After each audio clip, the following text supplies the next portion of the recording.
Pona nini biso ba Congolais na kati ya communauté congolaise Afrique du Sud tozali na motema mabe, tozali na bolingote, tozali komonisa baninga na biso bandeko na biso pasi.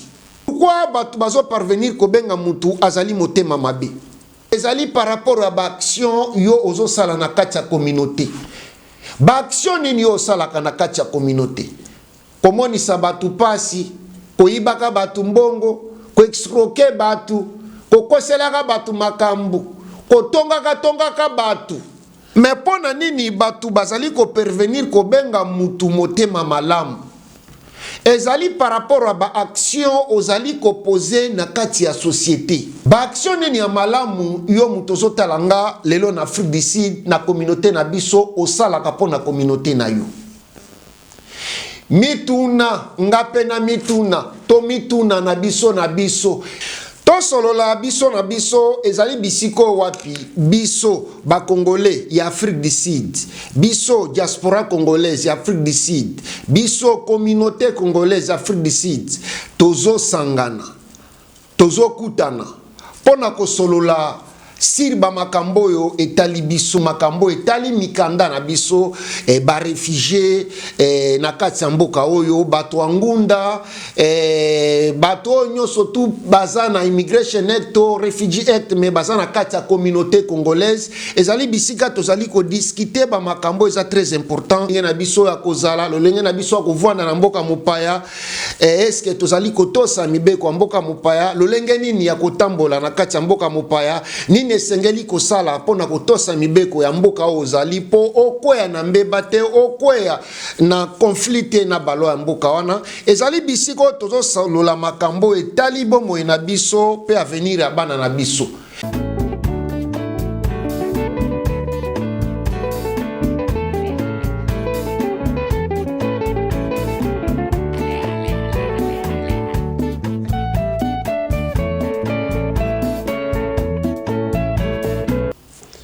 Baike bana mboka, batata, ba mama, bandeko wa bolingo. Boye malamu na émission na biso to solo la biso na biso. To solo la biso na biso ezali moko ya ba programme to émission ya Mayangani télévision. Mbote na bino jambo eno betuabu sanga yuabu. Mbote na beno. To solo la biso na biso ezali bisiko wapi biso ba Congolais ya Afrique du Sud, biso diaspora congolaise ya Afrique du Sud, biso communauté congolaise Afrique du Sud, tozo sangana, tozo kutana pona ko solo la sirba makambo yo etali biso na mboka otovandi Afrique du Sud, mboka ya Nelson Mandela. En général makambo iso concerné biso makambo avi na biso, makambo abomo na biso, lolenge na biso ya kozala, lolenge na biso ya kovwana na mboka mopaya, est-ce que tozali kotosa mibeko ya mboka mopaya, lolenge nini ya kotambola na kati ya mboka mopaya, nini esengeli kosala pona kotosa mibeko ya mboka ozali po okwea na mbeba te okwea na konflikte na balo ya mboka wana, ezali bisiko tozo salola makambo etali bomo na biso pe avenir ya bana na biso. Ezali pe bisika o tozo solo la mingi si makambo etali mikanda na biso ba réfugié na kati ya mboka oyo bato angunda bato nyoso tu baza na immigration act to refugee act me baza na kati ya communauté congolaise ezali bisika tozali ko discuter ba makambo eza très important pona bomoi na biso bayike bana mboka Nazali wabino Patrick Chimanga, tata ya Mayangani, mwana ya mama Christine Kalanga, ampe toleki mbala moko na maetokolobela lelo. Lelo toye kobeta sete sir motema mabe ya biso ba Congolais na Afrique du Sud. Na miche nanga moko na kati pambate nazali pe Congolais. Pona nini biso ba Congolais na kati ya communauté congolaise Afrique du Sud tozali na motema mabe, tozali na bolingote, tozali komonisa baninga na biso bandeko na biso pasi. soki totali na kati ya bakommunauté misusu na kati ya mboka oyo neti banigérien bacamerounais bagabonais na bamisusu okomona ete bato wana na kati ya bakommunauté na bango bazali organisé, bazali na bolingo, bazali na bomoko, mais na kati ya communauté congolaise ezali boyinani bomonisani pasi escroquerie entre nous kotongana et ezali pasi makasi pona nini biso ba congolais tozali bongo na yango na ye na lombangu premièrement pona ko définir nini ezali motema mabe nini pe ezali motema malamu. Est-ce que motema mabe mona na kana misu? Non. Est-ce que motema malamu mona na kana misu? Non.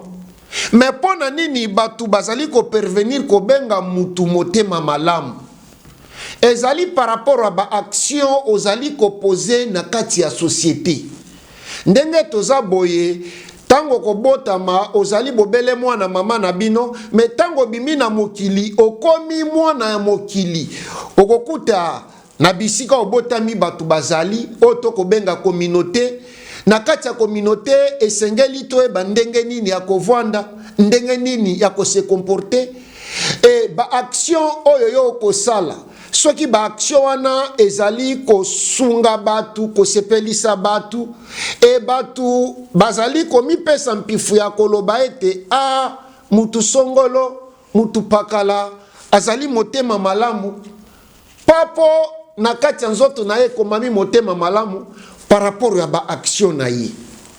Ba action nini ya malamu yo mutu zotalanga lelo na Afrique du Sud na communauté na biso osalaka po na communauté na yo.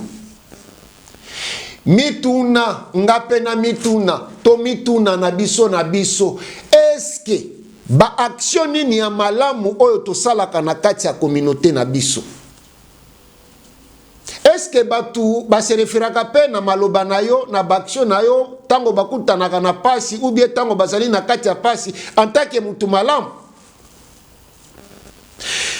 Na yete pona kolakisa misapi kotanga mutu songolo pakala na ye awate pona kosatake na mutu moko personnellement nazali motei nazali pasteur nazali koteya nako beta mbela en général pona nini na kati ya communauté na biso to salaka ba action ya malamu te?